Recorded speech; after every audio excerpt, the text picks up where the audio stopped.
భారత్కు గాయాలుగా మారిన 3 హాట్స్పాట్లు నక్సలిజం, ఈశాన్య రాష్ట్రాలు, జమ్మూ కాశ్మీర్ సమస్యలకు మోదీ సర్కార్ శాశ్వత పరిష్కారాలను అందించిందని కేంద్ర హోంమంత్రి అమిత్ షా చెప్పారు. ఆయా ప్రాంతాలు త్వరలోనే దేశంలోని మిగిలిన ప్రాంతాల్లో మారతాయని విశ్వాసం వ్యక్తం చేశారు. వికసిత్ భారత్ లక్ష్యానికి అనుగుణంగా సురక్షిత భారత్ నిర్మాణం కోసం రోడ్ మ్యాప్ ను తీర్చిదిద్దే లక్ష్యంతో ఛత్తీస్గఢ్ రాజధాని రాయ్పూర్లో ప్రారంభమైన డీజీపీ, ఐజీపీ వార్షిక సమావేశంలో అమిత్ షా పాల్గొన్నారు. డ్రగ్స్, వ్యవస్థీకృత నేరాలపై 360 డిగ్రీల కోణంలో దాడులు చేయాలని, ఆయా నేరాలకు పాల్పడే వారికి దేశంలో అంగుళం కూడా స్థలం లేకుండా చేయాలని సూచించారు.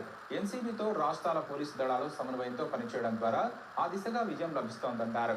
పాపులర్ ఫ్రంట్ ఆఫ్ ఇండియా రహస్య స్థావరాలపై తీసుకున్న చర్యలు కేంద్ర రాష్ట్రాల మధ్య సమన్వయానికి ఒక అద్భుత ఉదాహరణ అని హోంమంత్రి కొనియాడారు. 40 ఏళ్ల నక్సలిజం సమస్య పరిష్కారానికి మోదీ సర్కారు చేపట్టిన చర్యలు విజయవంతమయ్యాయని చెప్పారు. 2014లో 126 నక్సల్ ప్రభావిత జిల్లాలు ఉండగా ఇప్పుడు 11కు తగ్గాయని వెల్లడించారు. వచ్చే ఏడాది డీజీపీ, ఐజీపీ వార్షిక సమావేశం నాటికి దేశం నక్సలిజం ముప్పు నుంచి పూర్తిగా విముక్తి పొందుతుందని అమిత్ షా విశ్వాసం వ్యక్తం చేశారు.